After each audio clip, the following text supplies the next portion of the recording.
I'm here with former WWE superstar Brad Maddox. Brad, I want to thank you for taking the time to speak with me. Obviously, this has been a pretty big week for you. How are you feeling, a week after all this went down? Hey man, thanks for having me. It's been a week now. I'm feeling pretty good. Thanksgiving wasn't maybe as fun as it could have been, but I'm getting stuff ironed out, getting stuff worked through, and formulating a plan for the future. And I'm excited about the opportunities that are out there. You got to watch the Hornets, though. Yeah, I get to go to more Hornets games now. I get to sit around and watch football on Sundays, watch my undefeated Carolina Panthers play without worrying about flying out afterwards. So it's nice. It's a nice time for a break. Man, as a Bengals fan, I kind of resent the undefeated Panthers right now. I thought we had a real chance for a while, but it doesn't look like it. Those Panthers are tough, man. But yeah, it was obviously this situation. The release was a surprise to you. So it was due to the verbiage in the promo before. I believe you called somebody a cocky prick. Yeah, it was like to the general mass of Indianapolis. Yeah, I mean that was just a thing where, my job at that time, being the opening dark match, is just to go out and get the crowd into it, get them riled up, and get them responsive. And so you don't really have the general rules of TV. Like I can talk directly to the audience. I can make fun of their football team. I can make fun of their basketball team. I can call them smelly, just to get them worked up. So that I just kind of threw that in there at the end, and not thinking that it was a terrible word to use, and I guess it was. I mean, we see people curse on TV fairly regularly. I mean, I've seen people called bitches and bastards and things like that, and I mean that was written for them. Was the issue just that you didn't have permission to maybe use that term? Yeah, I mean that would be the difference. They get stuff okayed, and I didn't talk to anyone about saying that ahead of time, just because I didn't think anything of it. I've never used prick as I've never thought of it as a curse word or even really inappropriate. To me, it's like saying screw you. I mean, I don't know. I didn't think much of it. I mean, you underwent a bit of an image change, even while you were off TV and stuff. You had bleached the hair and things like that. Was that something of your own doing, or was that WWE's idea? No, I mean, I've been trying new things for a couple of years now. I mean, I figure if they're not picking up on one thing that I'm doing, then try something else. And the hair was just giving myself a cosmetic change, see if something strikes a chord with someone they like, or you never know what will happen. So I never stopped trying. When you came up on the main roster in WWE, you were used as a referee. Was the plan always for you to transition into a different character or a wrestler, or were they initially just going to keep you as a referee? I don't think there was a whole lot of plan. I think it was more like they needed someone to fill a role for CM Punk's storyline. They needed, CM Punk needed another dastardly way to win a match, and at the time I thought, yeah, they do have a plan for me, and there's going to be character development coming out of this. And I realized, looking back on it, there wasn't a plan because it was about CM Punk, and I should have gone into it, realizing that it's probably not so much about me. And I probably could have been a lot more proactive, speaking with Vince and speaking with the head writers and making sure there is a direction and just communicating more and making sure they know that I'm not a referee. I trained for a referee for a week.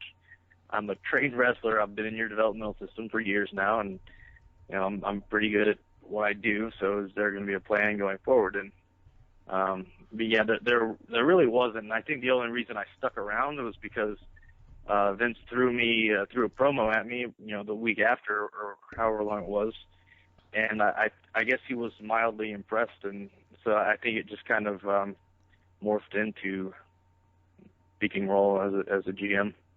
Oh, was that something that surprised you when they decided to make you a GM? And were there any long-term plans with that when you were told about it? I really never knew. I never knew the plan, really going forward. That's still part of the time where I should have been more proactive and talking with Vince and finding out from him what he wanted from me instead of just like, waiting around and assuming the writers are going to come up with some great plan for me. I would talk to some guys about, I want to wrestle or am I going to be wrestling? But I didn't go to the right people. And so they're really, I heard vague things or possibilities, but there wasn't really a grand plan to get me rolling in the ring. And obviously, I heard an interview where you said that Vince McMahon was very receptive to talking about creative ideas, and I believe that the quote you used, which was a really good one, is that his door was more intimidating than him. Yeah. I mean, was he welcoming to everybody, or was it just top talent, and how did that work out? No, yeah, I don't know if there's just been a change in the locker room over the past couple of decades, because I hear stories about lines of guys waiting outside Vince's door to talk to him, and there was never that while I was there, and so I think the stigma kind of grew that Vince is a little inaccessible. So I never went and knocked on his door for the first year that I was there, and it wasn't until they sent me home for a while that I decided, when I come back up, I'm going to go talk to Vince and do the things that I've heard that you should do. And when I did it, Vince was surprisingly very easy to talk to, and he likes when guys have the balls to knock on his door and to come in and talk to him and to take their careers into their own hands instead of depending on writers. So were you a fan before you got into the wrestling business? Yes. I grew up watching it like most people did. I kind of dropped off. Well, it got big in '98. I was in middle school when the wars were heating up, and it was real big at my school. Most of us were WCW fans, and there were a few weird WWF fans. Yeah. And then everyone started. It was weird. When WWF started winning the war, that literally was happening at my school, where more people were being transitioned over, and there was a few weird guys that liked The Rock and Stone Cold, and then suddenly everyone was in on it. And so then I got into sports a little bit more in high school and went off to college and got a business degree. In my last couple of years in college, I started picking back up on it more. I started watching every week, my junior and senior years, and then when I went out into the world and finally got a job, and I finally realized I don't want to wear a tie, and I don't want to work in an office, and I don't want a regular job. So it came down to I was either going to pursue that dream or I was going to move out to LA, which seemed really financially far-fetched. So I ended up moving to Louisville and enrolling in their beginner's class at OVW. Was that when Nick Dinsmore taught there, or was somebody else in charge? Nick, he helped out with the beginner's class for a couple of weeks. Joey Mercury was kind of the guy that really broke me in to the business, and he was very old school. We would spend the first hour and a half of every class squats and push-ups and jumping jacks and running the ropes and just killing us. I mean, I used to go out on my off days with another buddy of mine that was in the class, and we would just train our asses off just to prep for Joey's class. I always ask people who went to OVW, do you have any crazy Rip Rogers stories? I don't really. I mean, his language is always entertaining, and he would if you would do something you'd shoot a guy into the corner and do an up and over spot without setting it up first. You had to shoot a guy in earlier in the match and run in and clock him.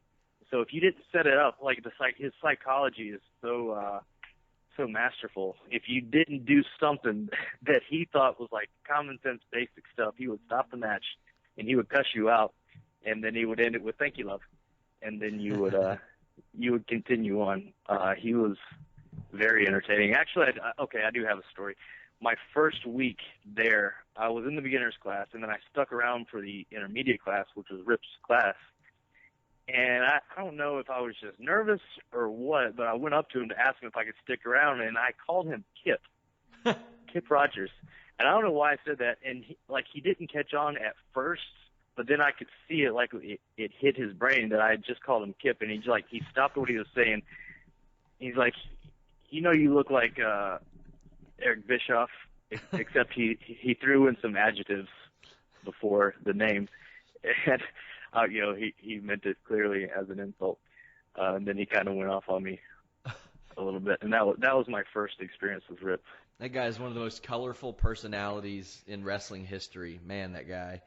He has unlimited stories, unlimited. Oh yeah, like I always look at his Twitter, and it's just filled with great stuff or incredibly offensive stuff, depending on which way you want to look at it. So I mean, as a fan of wrestling when you were younger, what was the first meeting with Vince McMahon like? Was that intimidating? I didn't have a whole lot of interaction. The first time a writer gave me my script for my first promo after the Hell in a Cell match, and I was given a little bit of time to go over it, and then we had to go into Vince's office, and I had to cut it for him, and that was extremely nerve-wracking. Yeah, and at the time, I was focused on getting every word that was written down correctly, and I wish I hadn't done that. Just made it my own. But it was real nerve-wracking the first time. So after that situation, did they leave the door open? Did they say it's permanently closed for a return? Was anything brought up like that? For a return to the company. You mean after this past week? Yeah. I wasn't able to talk to Vince afterwards. I wish I could have, but I was not able to. And yeah, they didn't really say anything about this is just a thing, we're gonna fire you now and bring you back in 3 months. They didn't say anything like that. They just gave me my walking papers, and that was pretty much it. So I don't know. I don't know what the future holds. So I know that you started a YouTube page and things like that, and you were once known in WWE as a YouTube sensation, correct? So I mean, it seems I've done my best work on YouTube. Natural transition. You had that cave video. Please explain that. There were people legitimately worried about you. That's what I was looking for. So that was during the period of 8 or 9 months when I was sitting at home. So I was looking for an angle to get back on TV, and I thought, well, I'll do this through social media, and I'll try and get I'll try and make this a shoot. So I came up with a story of I was going on vacation and I got lost in a cave, and I wanted to make to look like I was losing my mind because I was stuck in a cave, and then the lights come on and you realize I'm in my closet. So the story is that I really have lost my mind, but it's not from being stuck in a cave. It's from losing my dream job as the GM of Raw and being stuck at home and losing everything that was important to me, and it's kind of driving me insane. And I get split off into multiple personalities, and I wanted to be a real ass that pulled a ridiculous stunt that actually had people calling Mexican authorities. Just something ridiculous that people would actually buy into for a minute, and I was hoping that from there, the writers would pick up on it and morph that into a character, but it really never turned out into anything. Although, my payoff video had 100,000 views with absolutely zero help from WWE, so I was proud of that. I just wish they'd done something with it. I can't remember if it was this site I was working for or another one, but we always have those send news tips thing, and I'll never forget the news tip I woke up to. Somebody sent me a thing that said, Brad Maddox is lost. Why is WWE not helping find him? And I was like, oh, my gosh. I was like, it worked. Whatever he did, it got attention. Got a lot of attention. I also saw tell us, you mentioned you've got your YouTube page up and running. What kind of content can we expect to see there? Well, I probably won't jump any more caves. That cave stuff was actually done through a WWE account because I was working with .com on it, and so I had to like okay everything with them, and they had promised me they were going to put up some big article on .com, and that was going to help like push for this character, and then they didn't end up giving me much at all, and it was kind of just a hassle, and like I would click on the video and like there were advertisements connected to it. I'm like, you're killing the gimmick. This is supposed to be a shoot, and people got to watch a commercial before they find out I'm in a cave. So I didn't really appreciate that. But yeah, my other YouTube channel, which I just changed the name of to Unrealistically Real, because I figure I shouldn't keep it Brad Maddox Reality. The stuff I've got up there is like split personality stuff where I'm talking to three other me's playing card games or weird stuff I do with my daughter. And so I'm going to get back on there and see if I can figure out some entertaining stuff to do. So did you get any feedback from WWE about your YouTube page? No. So they Zero. So I mean that's kind of weird to me because a guy like Zack Ryder got himself over on that. You got a lot of attention for your page, but they just weren't willing to use it. I don't know. Maybe they didn't notice it. I mean, Zach did his a lot longer. He was very consistent, and which is kind of what you have to do if you're going to get over using YouTube. You have to be really consistent with it. And he put weekly shows up for a long, long time. And I think he had a few more million viewers than I ever did. So you had also mentioned recently that it seemed like Vince McMahon was on board with an Adam Rose, Brad Maddox tag team. You all have been working that team for a while in dark matches, live events, things like that. Were you optimistic about that team? Well, at first I had some other ideas that I was pitching, and it kind of started where we worked some house show loops together. So we started just messing around. We came out in towels and pretend like we were hard body guys and just kind of messing around. It actually caught a little traction because we were entertaining. So it kind of morphed into different ideas. And then, that day, last week on Tuesday, we'd been in with Vince and had pitched a new concept, and he seemed to like it. So I don't know if it would have gone anywhere or not, but I was fairly optimistic actually that day. Did you see Adam Rose's Rosebush segment this week? I did. I saw it. Thoughts on that? I hope it does well for him because he needs to get going again, and I'm glad he got on.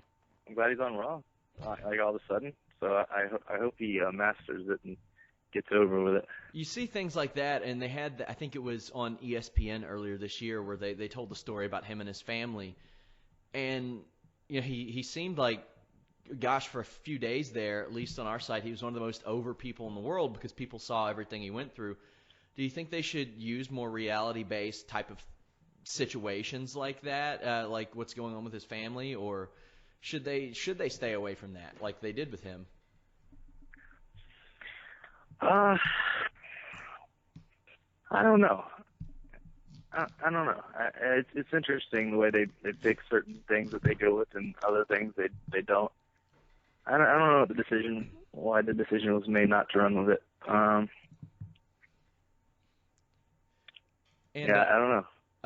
Another thing I wanted to ask: at what point, when you were relieved of your GM duties on air, were you told of something like that? And who's the type of person that approaches you with that type of information?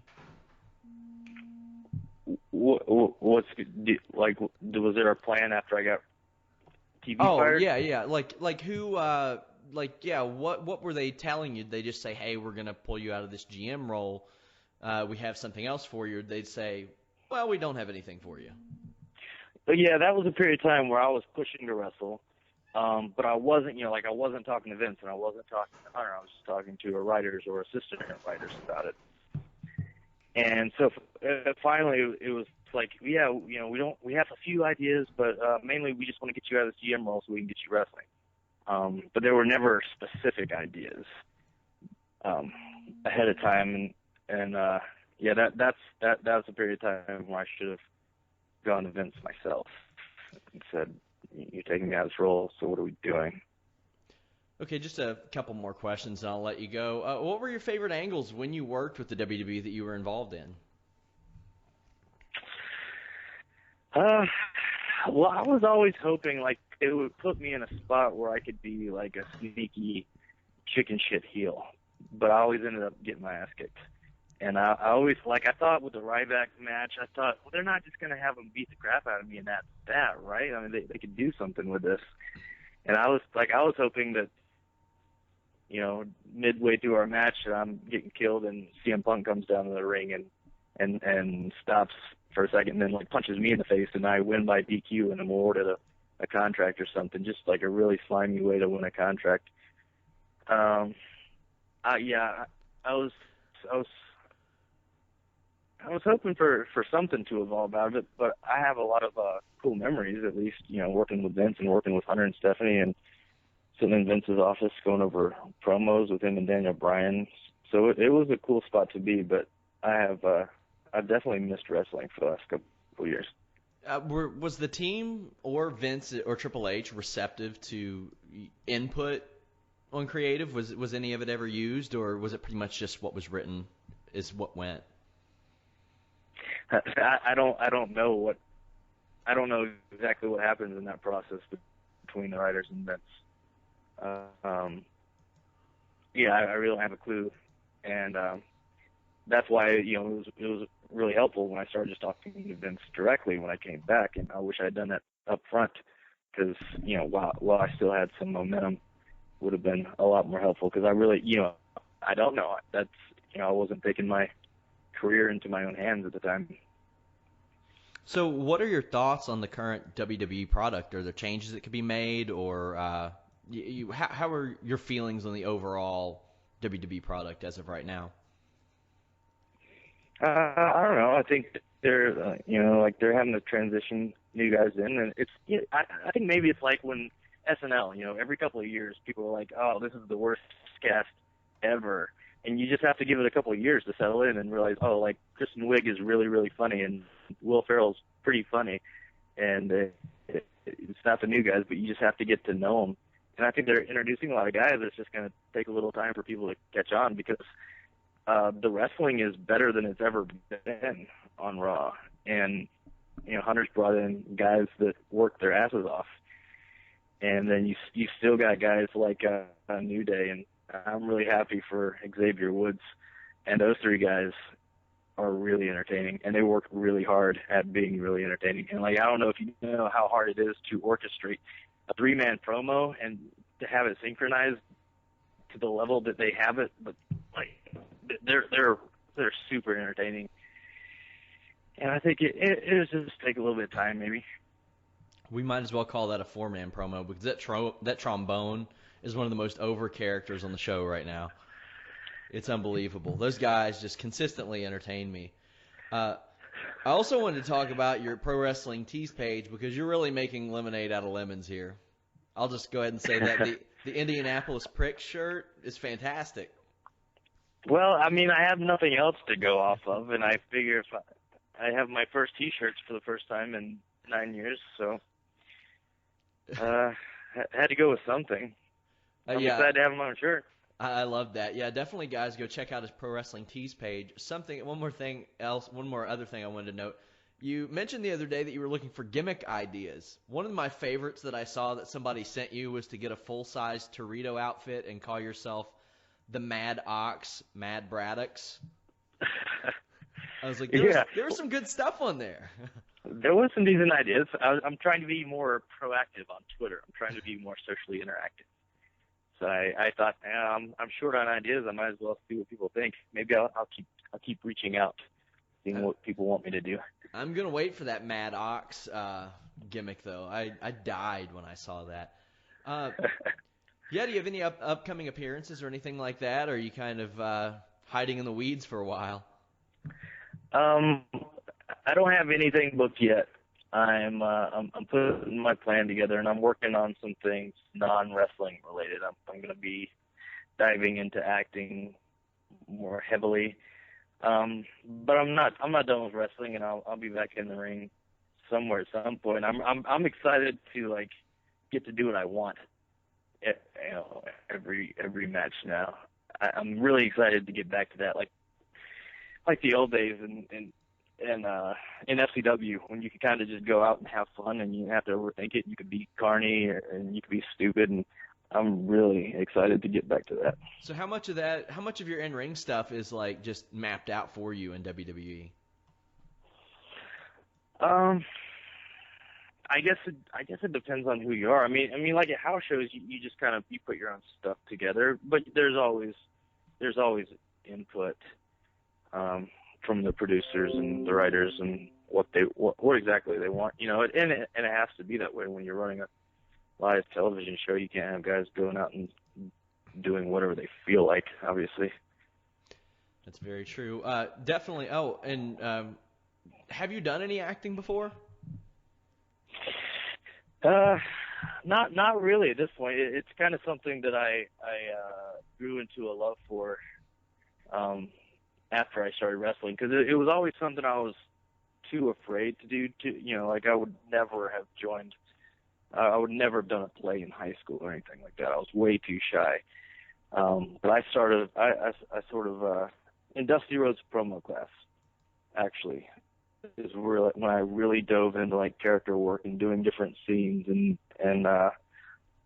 showing different emotions, because I would get bored, because we'd have to do weekly promos, you know, and I got bored with the standard wrestling promo like a month in.